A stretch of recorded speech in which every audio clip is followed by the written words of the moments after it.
another elevated word for the word plan. So today we're going to be talking about building an effective content strategy across key channels. Okay, let's dive right into it. Just a quick icebreaker. I was hoping that, but we're still going to do it either way. Let's just do a quick icebreaker.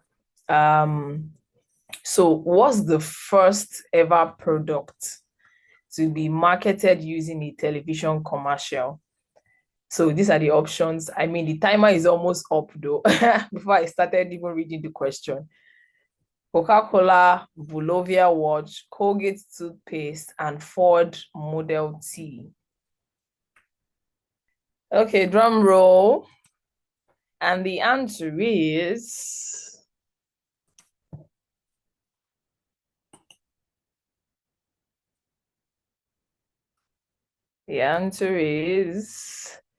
Bolovian watches. I already knew that most people are most likely going to pick Coca-Cola because that's like the popular answer. Yeah, Coca-Cola is everywhere. That's the brand. But the first ever product to be marketed using a television commercial were the Bolovian watches. And it was a commercial in 1941.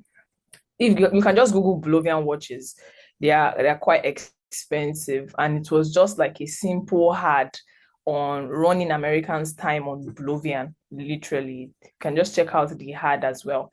I hope you learned something. And the reason why I had this was because there's often that misconception of not doing research and assumption in marketing.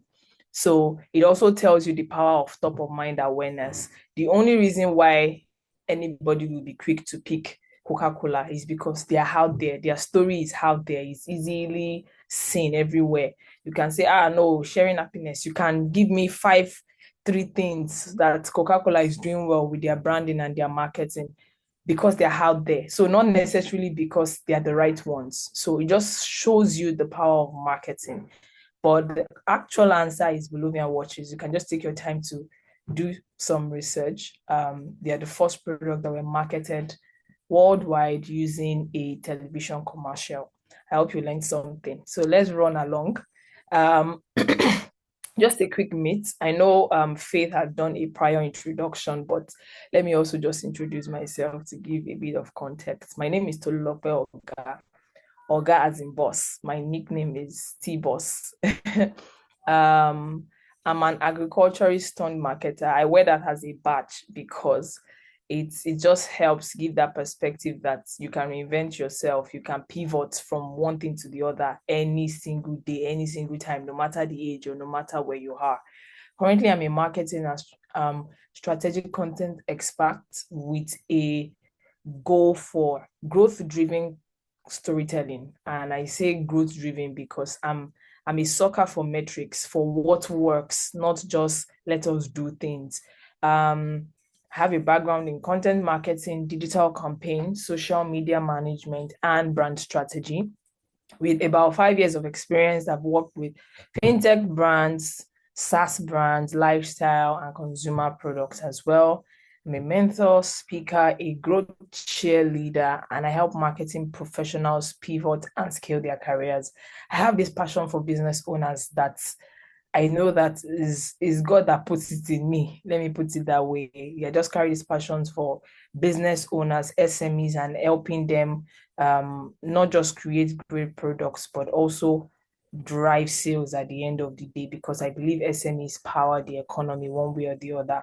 I mean, if we go around the room, we probably have parents, aunties, or somebody just in your street that runs a business and they just show up in their shop every day not knowing how to make sales. So I'm really passionate about helping SMEs grow online as well as offline as well. I love good food. I like to travel and also to just sightsee and experience new things. If I was not a marketer, I would be in theater arts, I would be a food critic or a counselor, actually. Um, Nice to meet everyone in the room. So now let's get down to business, actually. We're here to talk about content strategy, as it were. So this slides are just a guide. I'm going to basically just speak to them.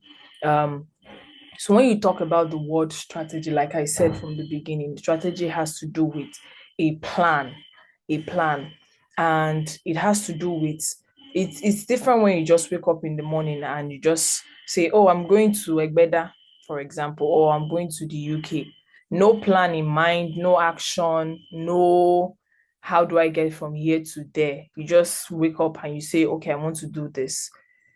It's good to be spontaneous in life, but spontaneity can only take you so far. And that's the reason why a content strategy is so important.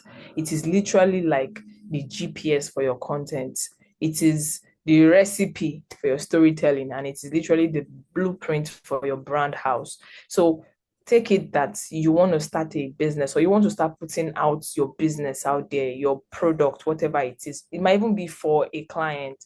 A strategy is so important, so important. And strategy goes beyond creating documents. And I've seen that a lot. It goes beyond creating a document, a good to have document that you have put together that, okay, client, take, oh, this is what I've come up with. It is something that goes across board, something that needs to be reiterated based off of research. It is like a guiding compass at the end of the day on how we create, how we distribute, how we manage, how we tell our story across board, across channel as a business or brand. So that's what a content strategy is. Yeah. So it had two things for any content strategy. It needs to tie into your business goals and it needs to tie into your audience. So think of it as your business goals or your brand goals, then your target audience. You're trying to reach out to them with this passion, with this goal. I feel that you guys have this need and I have this product or service to be able to meet that need. Think of your strategy as how you get there. It is the compass that directs and guides how you shape your storytelling and your brand value all the way and convey it to your target audience.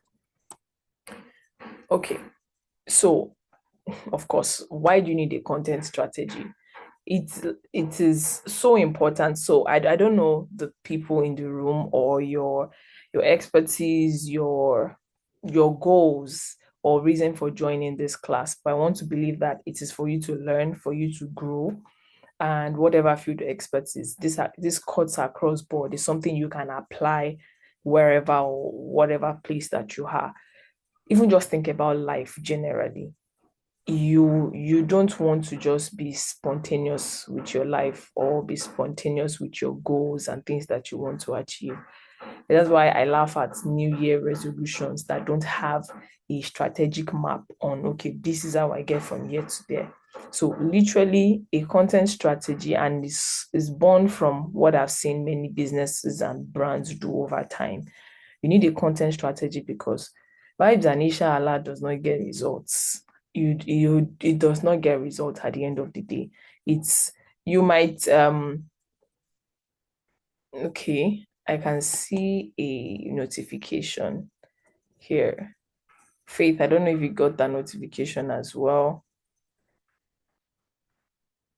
Should I be concerned or should I go ahead? Okay, so we can just speed things up while I work on another link, actually. Okay, that's fine. That's fine. Okay, so let me rush. So it saves you from posting like on Vibes and Inshallah. I just wake up, oh, okay, this is what this competitor is doing. And you just wake up and say, okay, let me do the same. It keeps you consistent, it keeps you grounded as well. It helps you walk from known to the unknown as well. And it also helps you to align your posts, your content. It helps you to align whatever it is you're doing to your business goals at the end of the day. Many people come up with a brand, oh, I've launched, and then you launch and it's like, what next? What next? There is no direction or pivot. There is no guiding compass as to how to get from here to there. Or how do I make sales? How do I keep repeat customers coming in? So a content strategy is a key part of any marketing plan at the end of the day. When you break it down, your pricing, your people, your promotions, You need a content strategy because that's how you move from ideas to execution. It also helps you to build trust and authority over time. Because you are consistent, you show up over and over again. It helps you to move the needle in trust and authority, and also top of mind awareness at the end of the day. So this is why you need a content strategy. Moving on. So like I said, the goal in here is not to confuse, to convince and not to confuse you if there's anything like that.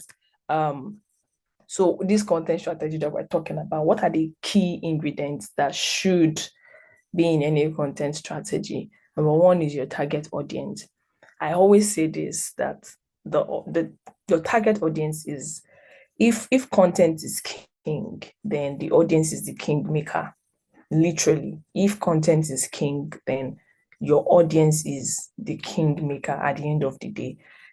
Your audience is what determines what works and what does not work. And that's why psychology, human behavior is a key and integral part of marketing on any level, because you're not selling to animals, you're selling to human beings with behaviors that changes over time, that changes with preferences, that changes with economic situation. So you need to first know your target audience. Who are you talking to? Who are you speaking to part time? And I want to tell you that your audience can evolve. You can start with a target audience today, and then you move the needle and move shop to another target audience tomorrow. In whatever way, it is fine. But number one, your content strategy has to have your target audience, and we're looking at the whole full persona. You're looking at where are they? You're looking at who is my target audience, where do they stay, where do they live, what's their income bracket, how do I reach out to them, what's their preferences, where do I meet them? So those are the things under your target audience. Then you move on to your goals.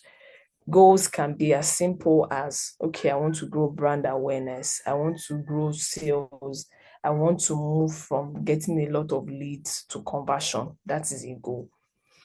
Our business and organizational goal as a whole, and I need you to understand that it is a flow. It needs to move from business goal to marketing goal to content goal. So, for example, a business goal can be, we want to be the first well-known, visible, or we want to be the most what's the word now? We want to be the most influential. I won't even use the word influential because that is tricky to measure. We want to be the biggest. Take, for example, we want to be the biggest financial tech infrastructure company powering up to 1,000 fintechs across Africa. That is a business goal. That's a business goal. The marketing goal can be, oh, okay, we want to, depending on where the business is at the moment, we want to be able to build top of mind awareness as the go-to tech infrastructure provider across Africa, using campaigns, using whatever format or channels that you want to use. That has cascaded from the business goal. And then content goal can now be, okay, we're trying to build top of mind awareness. Okay, goals, content goal can be, we're trying to build visibility, we're trying to gather market share. So those things are super, super important. That's how it cascades at the end of the day. Faith, do let me know, because I'm not checking my phone. Let me know when or if we need to switch. Then we also have content pillars.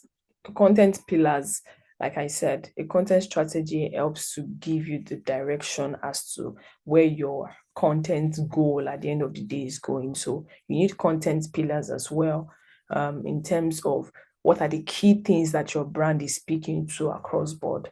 What are the key things that your brand needs to be or wants to be known for? And then we have channels. Channels, this is where we are going to show up for our target audience. And it doesn't always have to be digital, right? It doesn't always have to be digital. I've seen a lot of business owners, brands limit limit their marketing scope and channel to just digital. It doesn't have to always be digital. There are different channels, there are other traditional means. The goal is just to go where your target audience is. And then measurement. How are we measuring? How are we tracking from here to here? This is where we are currently, and this is what success looks like at the end of the day. So that's what measurement and metric is all about. Audience first. That's like I can spend an hour just talking about the fact that your target audience is the heart of your strategy. I mean, you are doing all of this for them. Yes, you might think they are doing it for your business, but no, you are not. You are doing all of this for them at the end of the day. Happy customer, happy business eventually. So when you're considering strategy, and I like to say this often, that at the heart of every strategy is research, keen, in-depth research. At the bottom and at the heart of every strategy is keen, in-depth research. You are studying the target audience. You can do surveys, get their inputs even into whatever you're building. You're studying the competitors, you're studying the landscape of the industry, you're studying the industry, you're studying the whole macroeconomy as a whole. So strategy can be exhaustive work, but when done right, it gives you direction, it gives you clarity, it helps you to know this is what we are doing, this is what we are not doing at the end of the day. So when you're looking at your audience, you're looking at who are they. You must always, I've seen audience persona being built in a monotonous way. I mean, there are frameworks for that being built in a monotonous way. Oh, okay, what's the demography? What's the psychography? What's this? What's that? But you must always build your persona with the understanding that the people that you are building for are human beings just like you. So when you are profiling your target audience, profile them as like a friend, like as if you profile a friend. Like you say, okay, is this person your friend? And you say, oh yes, of course, I've known this person for 5 years, I've known this person for 6 years. Okay, tell me something about this person. Then you begin to list things, both things that are relevant, both things that are not relevant, experiences that you've had with them, what they like, their likes and their dislikes, the schools that they went to, because you know them intimately. So that is where we must come to in the journey of target audience research. We must be able to